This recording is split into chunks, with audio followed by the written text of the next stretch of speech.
Good afternoon, everyone. Eddie Webb. We are here at the New Media Lab at Mesa Community College for our faculty podcast series. Our intention this year is to showcase the amazing work our faculty do across the district. We have an amazing guest today, Dr. Paulette Stevenson, graduate of ASU. She is currently a residential faculty here at Mesa Community College, Faculty Senate President-elect. She's the assistant chair, and she's the coordinator for the first-year composition program. But if that's not the most impressive thing about Dr. Stevenson is her history that she brings negotiating compensation and salaries at ASU for faculty. That's a big one. We are so happy to have you here.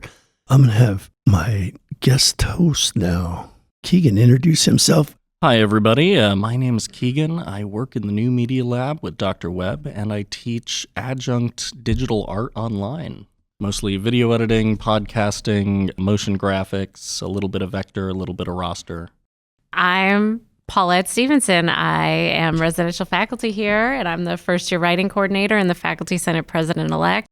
This is my 18th year teaching first-year writing, so my teaching of first-year writing is now an adult. That's wonderful. So we're going to jump right into this. We're just going to ask the big question first and then move through some of the AI questions that we have here. But what is the value these days of first-year writing in 2025? I honestly think AI has really helped facilitate that, right? I think the value of first-year writing in 2025 is to level set students coming in. In the community college, we have students coming in from all over the place. So they're coming in from high school.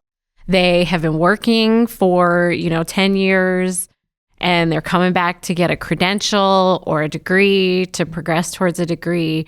And writing and communication are things that they're going to need to be professionals for their entire life, in their careers, but also in their personal life, right? Figuring out how to write a complicated text to your boyfriend to break up with them, or should I make a phone call? Should I do this? I think first year writing, one of the, I don't even say it's hidden curriculum. It's called writing or composition, but in a lot of ways it should be like rhetorical decision making, because I think in first year writing, we give students the tools to assess situations and decide how to act, if they're going to act, how to communicate, how to deal with a sticky situation. So again, the first step, should I text my boyfriend that I'm going to break up with him? Well, I don't know. Is that a good text to make, right? If you decide it's a good text, what does the text say? What's the tone, Is he going to be upset, right? You're going to have to block him right afterwards. How much of a fight do you want to get in? What's your relationship like? There's so much history that goes behind a situation. And I also think we're continually, as a society, as humans, navigating more and more complex situations that also require good communication, right? Good thinking through a problem, thinking through a situation, and then communicating it to the point where, giving our students this, and I use it in not the quote unquote safe space pejorative way, but like a learning space to deal with and throw a bunch of situations at the wall, write about them, whether this is something they'll do for the rest of their life, right? Maybe they write a paper on something they're really passionate about. They just write about podcasting as their hobby, and they don't ever want to be a podcaster, but they write a paper about it, and it's something they've explored, they've thrown at the wall, and then they're able to take those tools of understanding their audience, understanding the context, understanding the situation, navigating credibility, right? And they're able to take that into their personal life and their professional life. And I think nowadays, people are starting to this is an age-old conversation, right? This is the 90s. What's the value of the humanities? What's the value of these skills? They're not going anywhere. Even if you can get the robot AI to write your emails for you, right? Is it right? Does it match the situation? Does it do what you need? And at what point, I think the value of first year writing goes down is as a society when we decide we're not communicating with each other. And more, especially with digital communication, right? Like whether it's a TikTok video or an Instagram reel that you post, right? People are communicating with each other more and more, either digitally or via short texts or video or audio, to the point that we're trying to give students the tools to help facilitate that communication. What you're tapping into for me is, as a returning adult student myself, my relationship with writing was, I was a contractor, making sure that we're on the same page. Yeah. Right? And then when I came back to school, I would just feel so lucky. I met the most amazing English teachers, Dr. Thea Wolf, Dr. Gila Nelson, Wally Dalecki, who, we just lost Wally here this last year. And I was so taken by them and their relationship with language. And then, my dad being native and hearing, our native language, and to go to ceremonies and stuff during the winter and hear, our history told through acting out oral tradition and all that stuff. When I met Thea Wolf and Gila Nelson over at ASU, they had tapped into they had reintroduced the sense that language was sacred. And, I started reading N. Scott Momaday and Simon Ortiz and Leslie Silko and on and on and on. And the basic premise of what they were doing was really emphasizing expression rather than communication. And to me, that sounds like what you're describing, this sense of that language is more than, I want the wall painted white. You need 2 gallons and I'm going to charge you $49, right? There's this a deeper, heavier thing happening with language. And then you're trying to take that human experience and put it in a linear structure on a piece of paper. And so it just became this magical journey for me, language. I love being a student in English 101, 102, and then the other classes. And I love teaching it for that very reason, is to watch students connect with their inner expression. And that's, to me, the AI component, to me, that's where it challenges me, is as I'm starting to see more of those papers show up, I see less of the student. Then that's concerning to me. When we communicate, we're using words and phrases and language that we've heard elsewhere, but we're also filtering that through, okay, is this a way that I would communicate, or is this not a way I would communicate? And so we adopt and we pick up these things.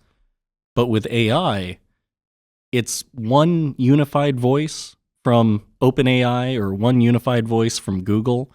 And so what kind of communication things are we adopting from the AI writing? Because we've seen a lot of writing is more formal through AI. It makes a lot of empty qualifications to a thing. It will be very expressive about something that doesn't have a lot of substance. And so it's kind of a filler engine, but it also makes really good boilerplates. And you brought up that point earlier of, will the AI write something that is relevant to the context of this situation? And you need a person for that. You can always have AI write an email, write a letter, but then you need to go through that and weave in what you're actually saying, because when you're talking about, okay, we need this many buckets of paint and we're going to start the job today and we're going to tape all the walls and the edges, like it turns into it's utility language, but the utility language needs to have some kind of voice to it, because you can just say, hey, we're broken up. You can just text. Yeah. We're not together anymore. All right, bye. It's all I learned in life. It's always important for both people to know that. Yes. Yes. So Paulette, in this thing, like, I want our listeners to know how hard Dr. Stevenson works in our department, creating surveys and studies and using real dissertation tools, to try to quantify all of this stuff. She works very, very hard at that. So I think you just published maybe I don't know where your findings are yet for this year, but in that process, what could you share with us what you think that the most important challenge we will be facing in the future? I honestly think AI is going to give us a relevancy crisis, right? And like we've seen this as in higher education, right? Like, and I've started to think about this a lot more this year because, and I know that I have personally, as a first-year writing coordinator, been dealing with AI since it first came out.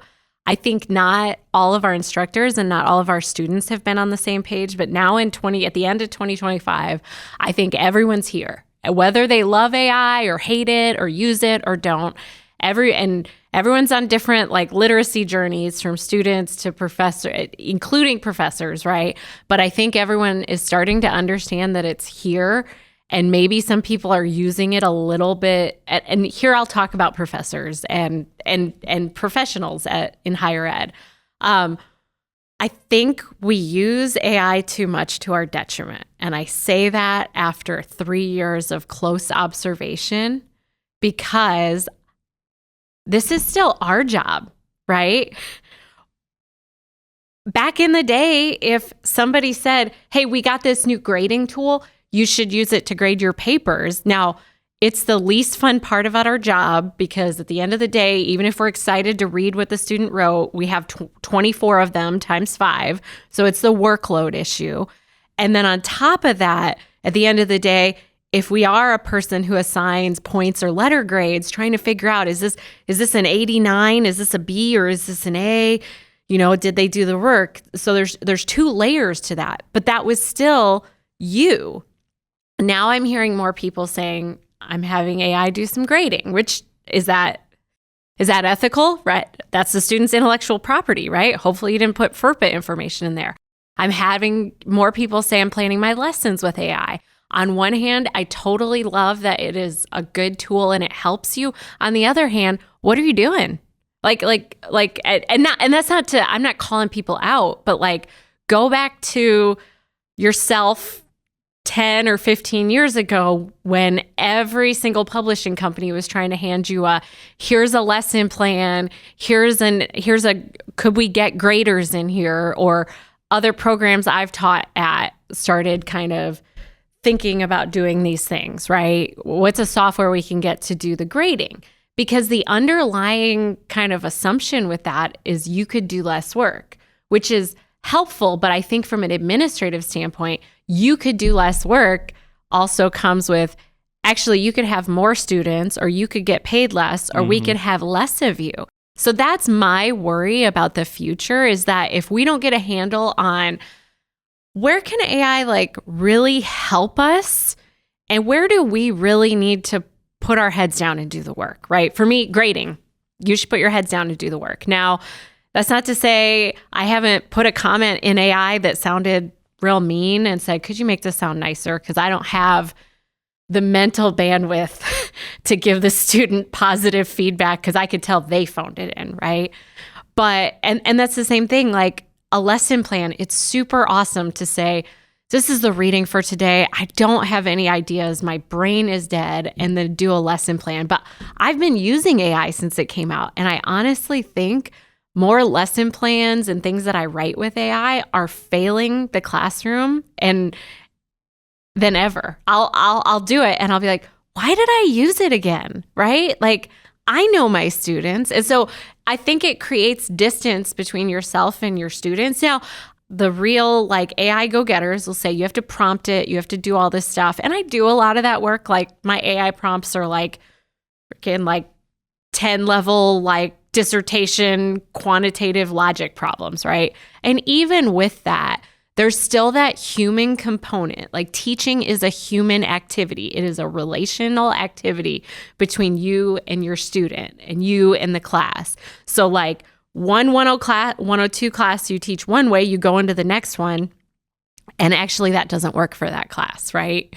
And the AI keeps doing it, right? So the AI is just like, do it all the same. And then to your point, Keegan, about like what it's doing to even just language and how it's like flattening some things out, right? Like I honestly want students to have their voice shine through, because what else are they? Do you know what I mean? Like, I don't know if this is spoiler alert. Have you guys seen the show Pluribus? I will. You will? Okay.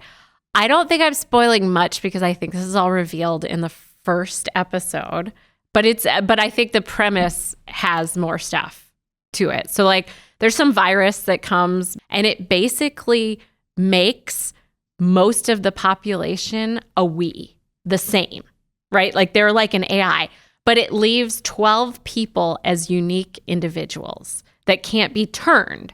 So when somebody comes to talk to you, it's we do this and we do this. And I know I've continually thought about AI in this way, and I keep going back and forth because we're a campus where we have a lot of really strong AI users and strong AI advocates, and I keep trying to see their side and I see parts of it. But at the same time, I could see things just keep being flattened, right? I don't want my students to turn into a we. I think there's probably valuable times in their life where they need to turn into a we, right? They need to be that really formal job application, and they need it to check it, and they want to stand out enough, but not too much. And they need that peer reviewer that maybe they don't have in their real life. Like I totally see them going to AI for those things. But I also see the value in 2025 of still developing a unique voice and tackling every writing problem themselves, not as a we. Something I think about a lot is memetics, which is where the term meme comes from. Well, the concept that an idea has a lifespan and it travels from person to person. So you could tell a joke, and then you hear that joke, and then you modify it a little bit to tell to another audience. But you change details to make sure that the communication goes through. You could say a lot of the same things to different people, but use different wording to actually get the full impact of that message to the person. And that's going back to the interpersonal relationship that you have with the audience. Something that will work for one class won't work for another class because it's a completely different set of minds in there. And so memetics being that, you could open up a book you're reading and you find some words that you've heard, but now you know the meaning of, and then you can wear those out. You can use them. You can put those in your own writing. You can use those in everyday conversation. But when we have this flattening out of vocabulary, or using vocabulary that is the most plausible word that would be put in a sentence, then that's where you start erasing vocabulary. And so you have many different words for the same thing, but all of these different words have different contexts and connotations. And you lose that interpersonal relationship you have with the audience when you're having an unthinking, unfeeling machine essentially drop a bunch of marbles through a Plinko, and, they all fell into this cup. So we're going to say, on the other side, there's so many different transitionary phrases. And we might be seeing less transitionary phrases because the ones that keep getting propagated are the ones that are the shortest possible route, the one that uses the least amount of compute power. Yeah, and I think, again, it's important to keep this narrative in a context of first-year writing. I meet it head on with my students. I show them how to generate papers and chat. All that stuff, instead of ignore it or, like here's a tool. And I even shared with them last semester, I did a 19 apartment unit for a buddy of mine in California. He's building these apartments, and I used AI in his office, and it just blew his mind. He's like, dude, you just saved me like $20,000, right? Like, how many nails do I need? How many permits? So I just generated a report for him that was pretty spot on. But he still, but the thing was, I have the experience to know what the next right question is in relevance to this project, right? So AI is an important tool for students to learn in the future for where they're heading outside of our classrooms. And it's important that we remember that. For me, it's important that I remember that and put it in context. At the same time, we hire a lot of faculty to teach who don't have a lot of teaching experience, so AI can kind of bring that experience up a little quicker. But my concern is losing our humanity, losing our, like what you said, our interpersonal connections, because the classrooms that we grew up with, it was about the people. It was about the experiences, the debates, all that you had going on in the classroom. To me, that was the rigor that I loved about education, and I don't want us to turn into robots. But we're at the beginning of that process. So, students need to read a book and talk about it amongst themselves. They could go to AI and say, hey, write me a review of, whatever book. That's my biggest fear. I want to keep our humanity intact. Robotics is a different thing in the industry. And this guy wants to go to Mars. For me, we can't get him there fast enough, like go, dude. Blast what I mean? Off. yeah, go. Send him away. Well, let's have a party and send you off to Mars and you go do your thing. The rest of us got to learn how to function in everyday scenarios, like what you were saying earlier. I like the breakup thing. That's a good practical example of why you need to know how to do that and all that stuff. And you spend a lot of time word crafting those things. Yeah. Well, you want to be careful. Yeah. And I want to make sure that our students are like in English, right? I think we spend a lot of time here at the community college, for better or for worse, saying we got to prepare them for work. Okay. Well, number one, our students have honestly been working for forever. First of all, I'm a community college student. I didn't need to be prepared for work, right? I've been working since I was 10. I had a paper out. I hung up coats. I worked at Kmart. I cocktail waitress. I ran food. I was at college, and I get it. We're preparing people for work, but are we just preparing them for work? And that's my worry. This is why I gave the breakup example, and I still continue to give non-work examples, because sometimes in our class, somebody who wants to be a welding student, they don't want to write about welding for 16 weeks. They also, our students contain multitudes, right? They want to be a welding student, but also they're really into jujitsu. And so what they're going to do is they might write about jujitsu the whole time. They might not want to write about welding. And so we want to give them an opportunity, or they might just want to explore something, right? I don't know. I'm going to be a welder for 50 years after this.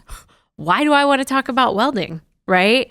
And so I think the more that we can reach students where they are, and that we can be honest with them and prepare them for a lot of different things, prepare them for a workforce that has them use AI. But you were given the construction example, my husband's in construction, never used a piece of AI in his life. I don't even know if he will. Now, he's a little bit of a dinosaur, but I asked him, I was like, do the people at your work use AI? And he's like, not really, right? Because it's just not a field that they are ubiquitously using AI. So if I have a construction student in my class, and it's great that I'm introducing him to AI, it's great that I'm developing a literacy around AI, what it is, how to use it, how not to use it, right?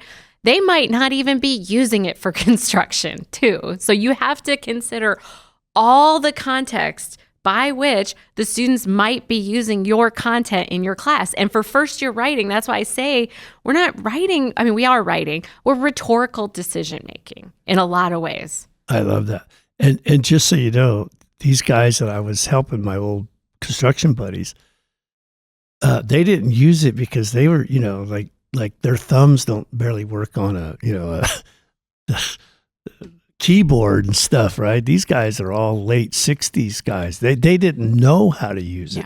But once I sat there and showed them and printed out a report, they're like, wow, now I don't have to hire a civil engineer. Now I don't have to hire a mechanical engineer. Now my permits are already lined up in order. So believe me, I mean, I grew up with all those guys that, like read a book, never, but it's a tool. That's my point. It's a tool, and in the right context, it's very efficient and important. Now, if a person wants to use that or not, that's the next, that's another question. But I hear you. Yeah. I hear you, and there's guys that can walk out and tell you how to build a barn without ever touching a pencil. But again, I think it's about context and how we see it. And in this context, in first year writing, I think we're all in agreement. We want that human expression. We want that experience. And as you're pointing out, I can't put on the student what they want to write about, or, let them create the space for them to engage in their own voice and stuff.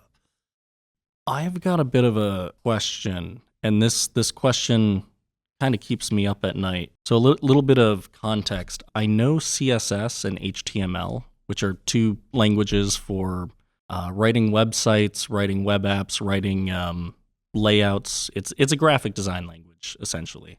And I have these ideas to make small programs. I've got a friend who showed me a card game that he made up, and I went into ChatGPT and I had it generate this game. And then I went in and I did the CSS styling so that it looked the way I wanted it to. But I don't know any JavaScript at all. And I was going to learn JavaScript, but then AI came out, and now I'm not going to learn JavaScript because it would be a long road to get to the point where AI could just drop me off. And so I'm still doing the graphic design of these web apps and programs, but the thing that scares me is what other places would, like I'm outsourcing the JavaScript development to an AI. Had AI existed when HTML and CSS were the thing I was learning, would I still learn HTML and CSS? And would I have the same proficiency? Because if you go back to like elementary school, they're teaching you how to write sentences, and then you build these sentences into paragraphs, and the paragraphs have a beginning, middle, and usually, flow into the next paragraph. And this is something that you work on for your entire adolescent life, and then you get to college, and now, there's a transition from learning to read to reading to learn that happens a lot earlier, but then there's learning that decision-making skill. And if our writing and our processing of information is outsourced to something else that can think for us, will we have those fundamental skills in today's youth 20 years from now? Because this is a tool. This is an amazing tool. But will it reduce the ability for students to learn those fundamental, elementary, like how to write a paragraph skills? Will we lose this? So writing is a practice. And reading is a practice. I love it. Right? Like there's skills, sure. But I tell my students, I don't open your brain on day one, put information in there and give you a test and say, go, right? So what you're doing now is probably not much different than what you've been doing with reading and writing your entire life. I might give you a different lens, right? I think what is potentially new is that rhetorical decision making, depending on where they came from. And maybe they already have they're like, oh man, I know, like intuitively know rhetorical decision making, but I haven't put terms on it, right? And so I think the one thing that we have to do is we have to convince our students. And I'm always the person in any room to try to convince the people in the room that they should be starting with themselves, not AI. And that's just me, right? Like like whether I'm in a room with a group of faculty working on a faculty project or I'm in a room of students, right? And we're like, start with yourself, right? And now, okay, my students are always telling me like, but AI helps me come up with ideas. What if I don't have ideas? And I said, well, what processes are you going through to develop ideas too, right? Because there's one thing, if you're not reading enough, you're not getting ideas, right? That's like the whole thing, dissertation. Like those of us who have done a dissertation, how do you understand what's out there? You read around, right? That is your big review of literature is, I've read 100 more books than this, and these are the 100 books that I've put a lasso around. But I know there's 1,000 more ideas out there, and they're all in my brain now, right? Or have you sat with yourself, right? Like I have little kids. They tell me they're bored, and boredom's not a bad thing because eventually you come to a place where you're done being bored and you find something to do. So like I try to challenge my students to sit with themselves and sit with the process and to trust the process and that the process isn't. And I think that's the hard thing too, is selling your overworked and probably underpaid community college students who don't have a lot of time with, hey, writing is a struggle. But it is, right? No matter what. And to me, the way you sell the struggle to them is you get them bought into your class. And that's not to say that I don't give them off ramps or talk about AI or even try to tell writing teachers like that's my sell to MCC's first year writing teachers is that your students are getting AI from a lot of other places, right? They're getting it from their exercise science class and their psychology class, but they haven't been introduced to it, right? So like, for example, on the first day of my English 101 class, I had all my students come up and write on the board what they've used AI for. And I purposely went to the restroom while they did it. So I didn't see what everyone wrote. I came back to a full board. One student wrote to cheat on my math test. And I was like, it's a real honest, like, he's saying it. He's saying the quiet part out loud. Okay. By the end of the semester, and we did stuff with AI. We've read articles about AI. By the end of the semester, one of the questions I asked on the reflection is like, what did you learn about AI in this class and how do you think you'll use it going forward? And a lot of them admitted, actually, I just used to make AI do my work for me. And now I'm making AI work for me.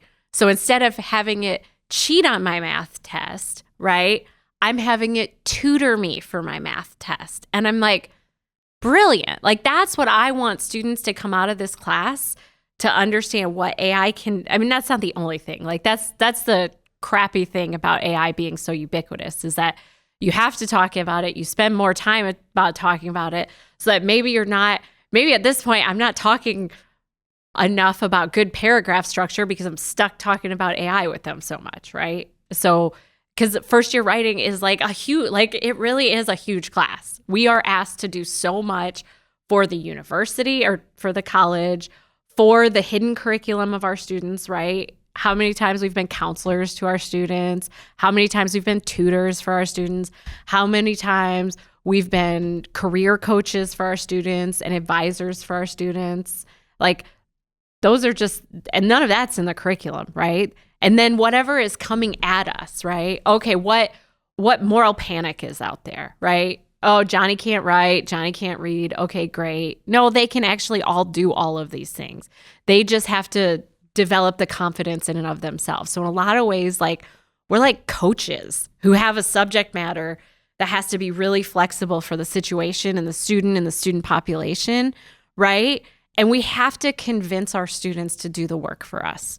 And at the end of the day, still being community college, we might have the best students who we have convinced to do the work for us.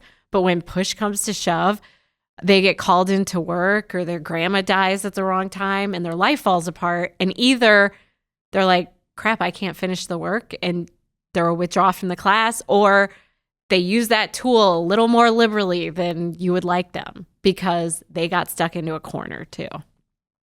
It's also it's a physical fitness. Is writing because you said it's a practice, but I think of it as a physical fitness because there's that phrase, neurons that fire together wire together, and these neurons that are not firing together are not wiring together, and you need to build these pathways in how you do rhetorical decision making because you're practicing, you're building these skills, you are actually making pathways in your brain. Yeah, and in here in the New Media Lab, we've introduced audio and visual tools as well. I can't tell you, our final projects are they're unbelievable. The students that are doing them, I guess we would call it mixed methods in a way with language. So, it's beyond just, the complete sentence. There's a little more. Like yesterday during the finals, it was like, I asked them, could you see this at the beginning, what we were doing? Like, no. I'm like, can you see it now? And they're like, yes, and it was very exciting to see people grow. Never heard of kairos. I like that concept. Kairos is the best rhetorical term. It's timeliness, right? Yeah. George Bush is able to tell us, hey, man, we're going to need to invade Iraq because the Twin Towers just fell, right? And the whole society is on his side, even though we're like, wait, do we really want to be in war? Well, that's a massive logical leap. No, I mean, that's a huge example of kairos, right? Mm-hmm. That's just a huge example. But and this is that there's, in politics, right? Never waste a crisis, right? That's where that comes from. But it's also helping students understand, is this the argument you want to make? And is this the right time? Or how to capitalize on this, right? How many students I talk to about hey man, when do you argue about getting a raise? I don't know. And that's the question. These are all really good, right after you land a sale. Exactly. I do like that new video came out where the guy said, I'll hire you today for $10 an hour, and in 6 months, I'm going to bump you up to $20 an hour. When can you start? And he said, in 6 months. This rhetorical decision-making strategy has a long history, as you can see, right? In the ethos, pathos, logos, kairos. Did I say all that right? Yeah. And I think this is really good logical philosophy right here of what we are engaged in doing. And now, again, that seems to be all internal in human behavior, right? So now the next thing with the AI, I keep coming back to it, but that's the part of it that I'm troubled with. How is it going to reshape our humanity and our connection to each other? That's what I worry about with that tool. And I wonder if the guys that were, pulling a wagon with a horse thought the same thing when Henry Ford threw a cylinder out on the road. You know what I mean? What does this mean? Are we wrestling with the same sorts of advancement in technology? And what do you? No. Well, the good thing is, it's different than driving a car. Yeah, I think it is because I think we had. I don't know. I don't want to say Henry Ford was more altruistic than Sam Altman, but I do think there are some ways where these billionaire classes they're not building it and thinking about the community college student in your class who's just cheating on his paper and just putting it in AI. Agreed. They're building it thinking about how they could make billions more dollars, right? there's an article out about how and I'm millennial generation, about how DoorDash and DoorDash and Uber, they were super cheap when we first started to hook us on it, right? You see it, cable TV. And students need to understand this too. Hey man, you're the AI generation. They're going to try to hook you on this stuff. They're going to make you pay $20. They're going to make you need ChatGPT because you don't know JavaScript. Right?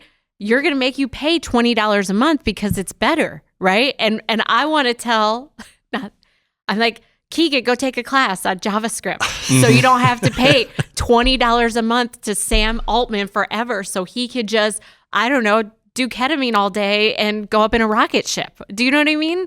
Well, we're here now, so let's talk about this. I was trying.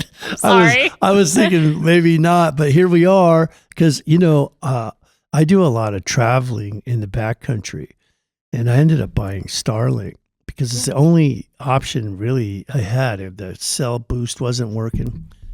Now I pay Elon $5 a month to not use his equipment. He sent us a letter saying to keep up with our competition, we are now charging a pause fee. So I literally pay the guy $5 a month every month to not use his service. I think I do that with my gym.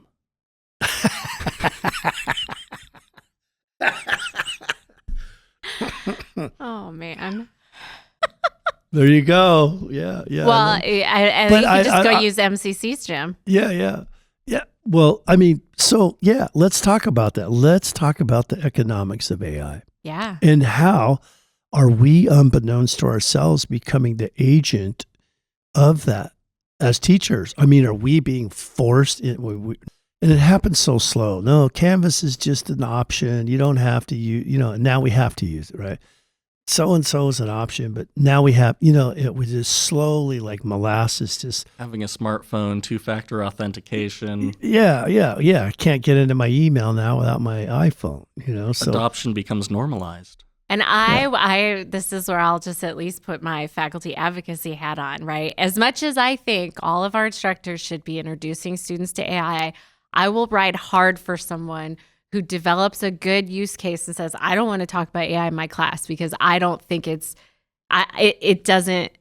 want the opt-out, right? I want to keep this class analog or organic off the AI for all sorts of different reasons. And I have a better curriculum.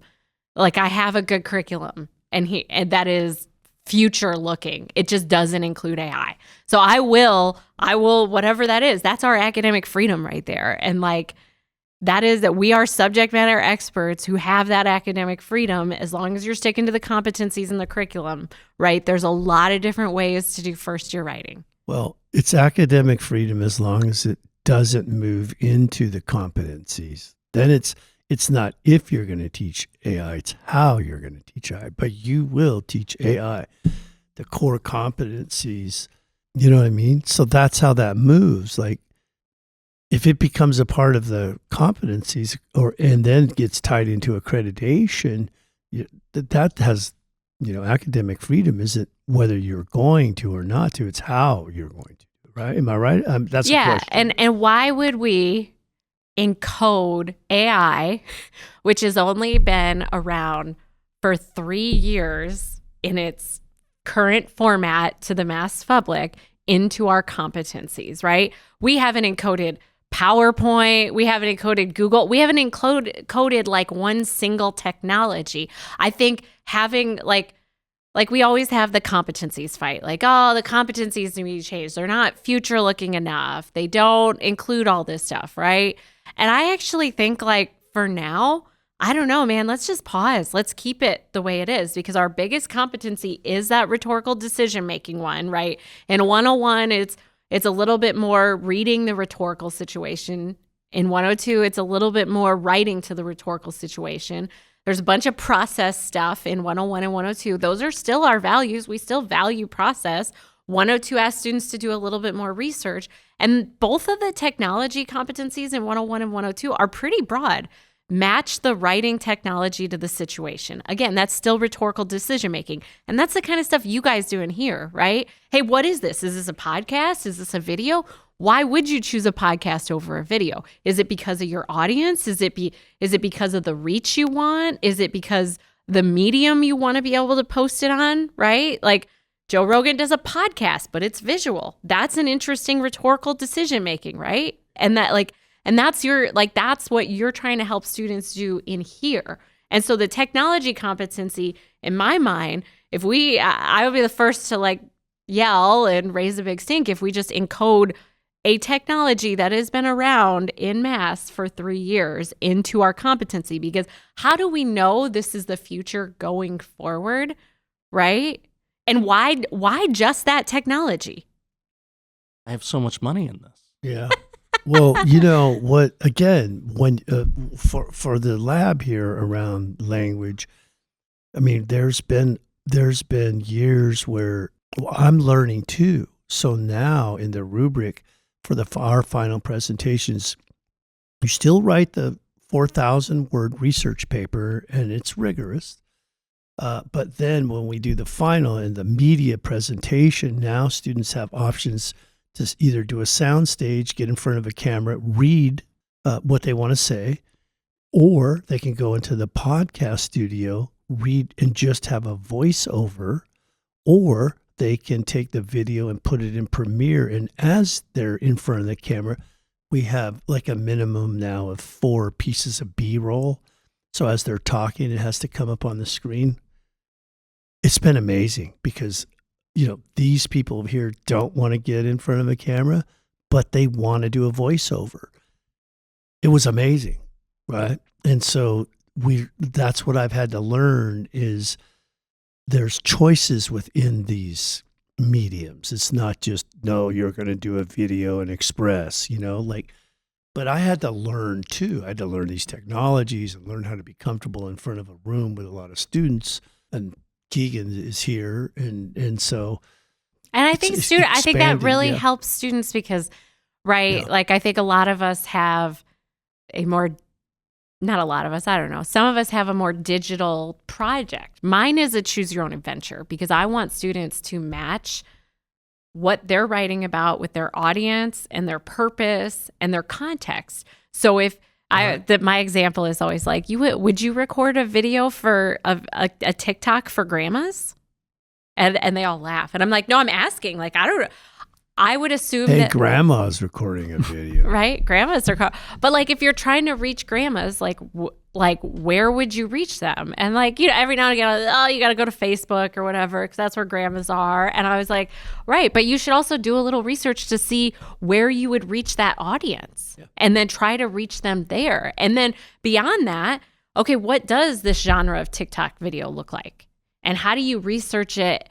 And try to make yours either fit that genre because that's what you want to do, or maybe you want to do something kind of funky to get noticed and break out of that genre, right? So just trying to, and even if, so like I have students turn in, obviously the digital, choose your own adventure digital project, but then I ask them to turn in a rhetorical choices essay. It's not long, but it helps detail like what their rhetorical situation is and how they met that, right? My rhetorical situation is grandmas, and the context is I'm trying to get them to stop driving because they're too old. And like I said, I love giving students these kind of examples too because they're just laughing. Right? But I did a Facebook video because that's where I thought I was going to reach them. My video is a funny video because I thought maybe I could get them to laugh, but then understand the seriousness of the situation, right? It's a hard rhetorical high bar to clear. Telling somebody to stop drive. I use that rhetorical high bar expression in class too, because I want students to understand what's the stakes of what you're trying to say, right? How careful do you need to be with your words, right? Like, if I'm writing an email to the college president and I'm making a really strong case, I might run it through AI to make sure I'm not like my grammar is correct. Again, first generation college student, like I have a command of language, but I also sometimes get ahead of myself. So I want to maybe make sure, hey, could I say this a little differently or whatever, and I'm not copying. And I also like to give my students the example of myself too. How am I using AI? How am I not using AI? Where do I choose it? Where do I not? I also think about my colleagues using AI because I think the students need like a really good, they're going to be stuck without us in the world having to do this rhetorical decision making about writing, about using AI, about using Premiere, about using TikTok. They have a lot of choices out there. What are they going to use? And how are they going to make that decision?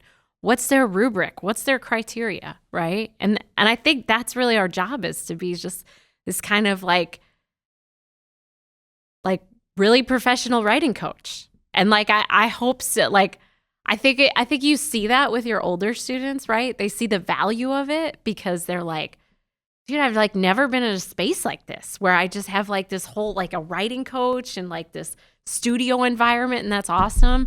Whereas when we have students who, come in, and I think again, our college is sold as a workforce place, sometimes to our detriment, because our students come into 101 and 102 and they got a chip on their shoulder about, why do I have to take this class? I just want to be a nurse. I just want to be a welder. I don't have to learn how to write.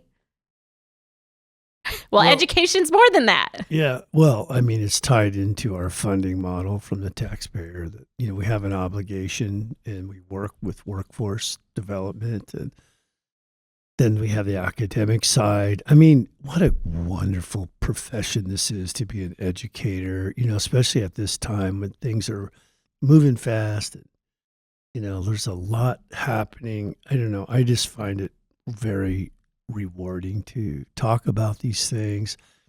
And I really appreciate your passion and your expertise. And I know firsthand for our listeners how hard you work trying to herd the cats, or, it's like you give us studies and you give us time to reflect on what we're doing and different possibilities that's in a non-threatening way. And I think that's important because I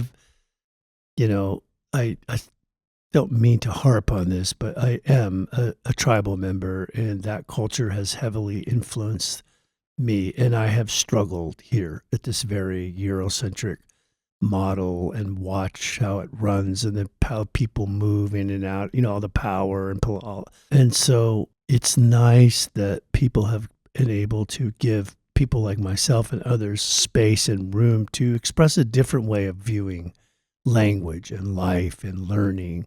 I really appreciate that you all work really hard to be mindful of that, of your colleagues, that people need different space within reason. I mean, we need to, I'm old school, we do research, documentary-based stuff, and there's purpose. And research is important for students nowadays. Like, I think it's because I actually think some of the things I started teaching with in 2007 have become more important today, right? Like, think about the ubiquity of knowledge out there. I always tell my students, I feel bad for you. You have too much stuff at the tip of your fingertips, and all the easiest information, right? All the things that pop up on Google that's sponsored, the AI summary is often the worst, right? And we often ignore the library. Why are we ignoring the library, right? We don't know how to read, like reading a study, right? Like, when the president of the United States made claims about Tylenol and autism, I went into my class the next day and I showed the study to students, right? And I said, I think y'all need to understand this, right? What this study is and what this study isn't. And what the study is like a review study. It reviews a bunch of information about Tylenol and autism because there hasn't been, you can't study students don't know this. You can't study pregnant women because it is against ethical research standards. So it's all basically sort of documenting the process that they've gone to. I took Tylenol and I have a child who's autistic. Is that correlation or causation, right? We don't know. And I said the kindest read of this. So we went through the process and, like getting them to understand what this is, right? Like, there's big stuff coming down the pipeline, right? Their generation is in a culture that is questioning birth control, right? Like, and now I get it. Like, maybe somebody who's super health conscious and super organic is like, no, but this is like starting to hit into the mainstream. And if we're not looking at the information and making an educated read of the study, and these students are able to make that good rhetorical decision making, right? They're just going, oh yeah, I heard this on a podcast by somebody who's not credible that I shouldn't take birth control. And like, that is a disservice, right? If we're not teaching them how to like, hey man, this information, the easiest information is often the worst. So dig deeper, Do your own research, but do good research so that you can make a decision for you, because the last thing you need at this age, and I'm sorry, right? Like you're an 18-year-old, you're like, I decided not to take birth control because of a health thing. And then all of a sudden I have an oops baby that is going to affect my life forever because I listened to someone on a podcast, right? But this is the thing about relying on experts in the field. And the politicians have flipped the script where the really smart people now, they want us to think they're not, and all of that. And I think that's our duty as professional instructors and educators, is to toe the line. Like, no, here's the premise of good research. Here's how you read the research, right? And build those basic building blocks of thinking critically about what we're engaged with. I think you make just an excellent point on that. So for our listeners, we always give everybody a final word. We're going to start with Keegan. I think one of the things that we need to look at when we have AI helping us with our research is looking at how many hands of abstraction information has gone through. There's so much misinformation in our society, but there's also a flattening of information. That eggs are good, eggs are bad. You Google something and there's the AI summary, and you dig a little deeper and you find out it's from a Healthline article. You dig a little deeper and you find out the Healthline article is referencing a publication which has a meta-analysis which is referencing several studies. And there are so many levels of interpretation in there from other humans before it even gets passed through a computer. And so many people carry the ball, it changes. And so the abstraction of information, research, and getting down to the mechanical inner workings of things, I think, is paramount to understanding. Dr. Stevenson, you have a last word on writing first-year composition program. I feel like it's my job to make sure first-year writing and first-year writing teachers outlive AI, right? That's just me. We're going through it right now. We're in a transition phase. I think higher education is, for better or for worse, right, in a transition phase. But I think the value for first-year writing is still there. And I think we're going through kind of a bubble with AI, maybe, and everyone is at the height of it, right? We got to use it. We got to teach students how to use it. We're going to turn first-year writing into how you use AI classes. And it's like, simmer down, right? This is a part of your class. But still, there are fundamentals here that are universal and have been here since ancient Greece, right? All of the rhetorical decision making, I used a different word, right? But that's Aristotle, that's Cicero, those are these ancient thinkers. Those concepts and those processes have been around for a very long time, and they will outlive, hopefully, if we do it right, they will outlive the robots. So colleges, value your first-year writing teachers, fund them.